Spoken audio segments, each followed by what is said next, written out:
Hello student, स्वागत है आपका हमारे यूट्यूब चैनल मैथ इंडियंस में। कक्षा 11 गणित में इस समय हम लोग नवा चैप्टर पढ़ रहे हैं, अनुक्रम तथा श्रेणी।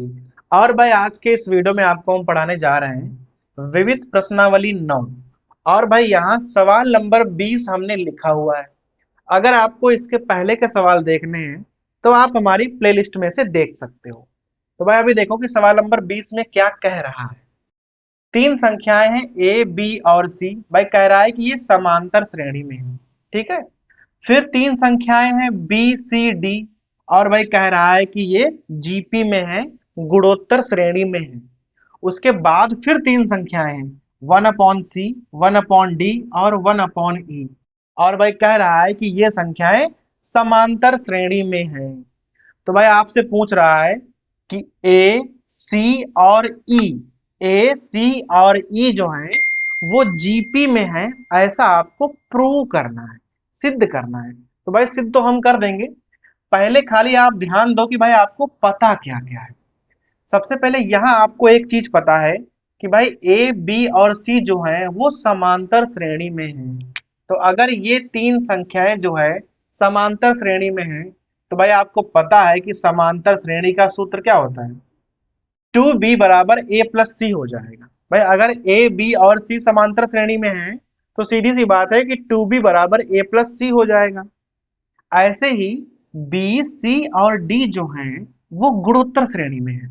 तो अगर कोई तीन संख्याएं जीपी में होती हैं तो क्या होता है, बीच वाली संख्या का वर्ग करना पड़ता है और भाई किनारे किनारे की गुणा।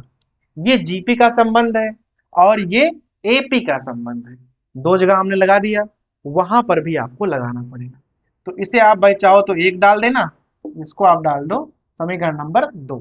यहां देखो 1/c, 1/d और 1 जो ई है वो एपी में है। तो यहां पर भी वही फार्मूला लगेगा, बीच वाली संख्या का दो गुना। तो यहां हो जाएगा 2/d बराबर किनारे किनारे की संख्याओं को आप जोड़ दो, तो ये बन जाएगा समांतर श्रेणी वाला भाई सूत्र। ठीक है। यहां पर थोड़ा सा हल कर लो आप। तो भाई यहां हो जाएगा 2/d, यहां देखो सी ई हो जाएगा, यहां आ जाएगा ई प्लस सी। उधर आप एलसीएम ले लो।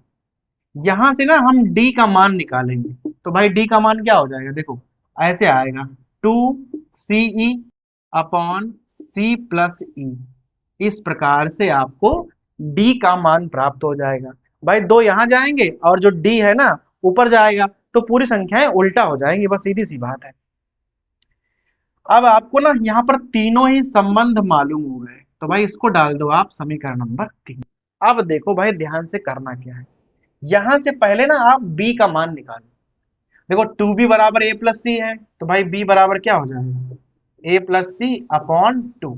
इस प्रकार से तो ये हमारा b का मान है और ये हमारा d का मान है। हम लोग रखेंगे कहाँ, हम लोग रखेंगे इस वाले में। यहाँ लिखेंगे हम कि भाई समीकरण 2 में b व d का मान रखने पर। तो भाई समीकरण 2 में हम यहां से हमने b का मान निकाला, वहां से हमने d का मान निकाला। ये सब कुछ हम समीकरण 2 में रखने जा रहे हैं। तो भाई रख लो, यहां हो जाएगा सी स्क्वायर। देखो b का मान ये वाला रखो, a प्लस सी अपॉन 2, ये हो जाएगा। और d का मान ये वाला रखना है आपको, 2ce अपॉन सी प्लस ई। कुछ इस प्रकार से भाई वैल्यू आ जाएगी। इसको ना ऐसे ब्रैकेट में कर लो इस प्रकार से, दो और दो कैंसिल हो जाएंगे। यहाँ सी स्क्वायर है तो एक सी और एक सी भी कैंसिल हो जाएगा। अभी ना आपको तिरछी गुणा करनी है, तो सी से यहाँ गुणा हो जाएगी और भाई इन दोनों की आपस में आप गुणा कर दीजिए। तो सी से यहाँ गुणा करो तो क्या आ जाएगा सी स्क्वायर और प्लस सी ई बराबर, यहाँ आप ई से गुणा कर दो तो यहाँ आ जाएगा ए ई प्लस सी ई। देखो सीई यहां पर भी है, सीई यहां पर भी है, दोनों हो जाएंगे कैंसिल। और देखो भाई आपके पास बचा क्या है, बचा है सी स्क्वायर बराबर ए ई। अब भाई इसको आप ना बहुत ध्यान से देखो, ये एकदम इसकी तरह ही लिखा हुआ है, देख लो आप। एकदम इसकी तरह लिखा हुआ है। सी स्क्वायर बराबर बी डी कब था? जब बी सी डी जीपी में थी।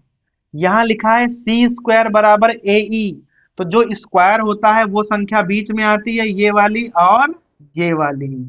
तो अगर सी स्क्वायर बराबर ए ई आपने ला दिया है, तो इसका मतलब है कि ए सी और ई जो है वो जीपी में होंगी। और भाई यही हमें सिद्ध करना था। ठीक है, तो तीन चीजें आपको मालूम थी कि भाई ये संख्याएं एपी में है, तो हमने एपी वाला फार्मूला लगाया, वहां से बी का मान निकाल लिया। फिर बी सी डी जीपे में थी, तो वहां हमने जीपी वाला फार्मूला लगा दिया कि भाई बीच वाली संख्या का वर्ग करना है और किनारे किनारे का गुणनफल कर देना है हमको। ये तीन संख्याएं एपी में थी, तो यही वाला फार्मूला हमने यहाँ लगा दिया, थोड़ा सा हल किया, और भाई यहां से हमने ना डी का मान निकाल दिया। देखो, अब बी का मान यहां से निकाला था, डी का मान यहां से निकाला था, फिर हमने बी और डी के मान यहां रखे, समीकरण 2 में हमने मान रख दिए, थोड़ा बहुत भाई हल किया। ठीक है, और लास्ट में आ गया सी स्क्वायर बराबर ए ई। जैसे ही आपको सी स्क्वायर बराबर ए ई मिल गया, आप तुरंत समझ जाओ कि ए सी और ई जो हैं वो जीपी में होंगे, और भाई यही हमें सिद्ध करना था। ठीक है, क्लियर हो गया एकदम? तो भाई ये हो गया सवाल नंबर 20।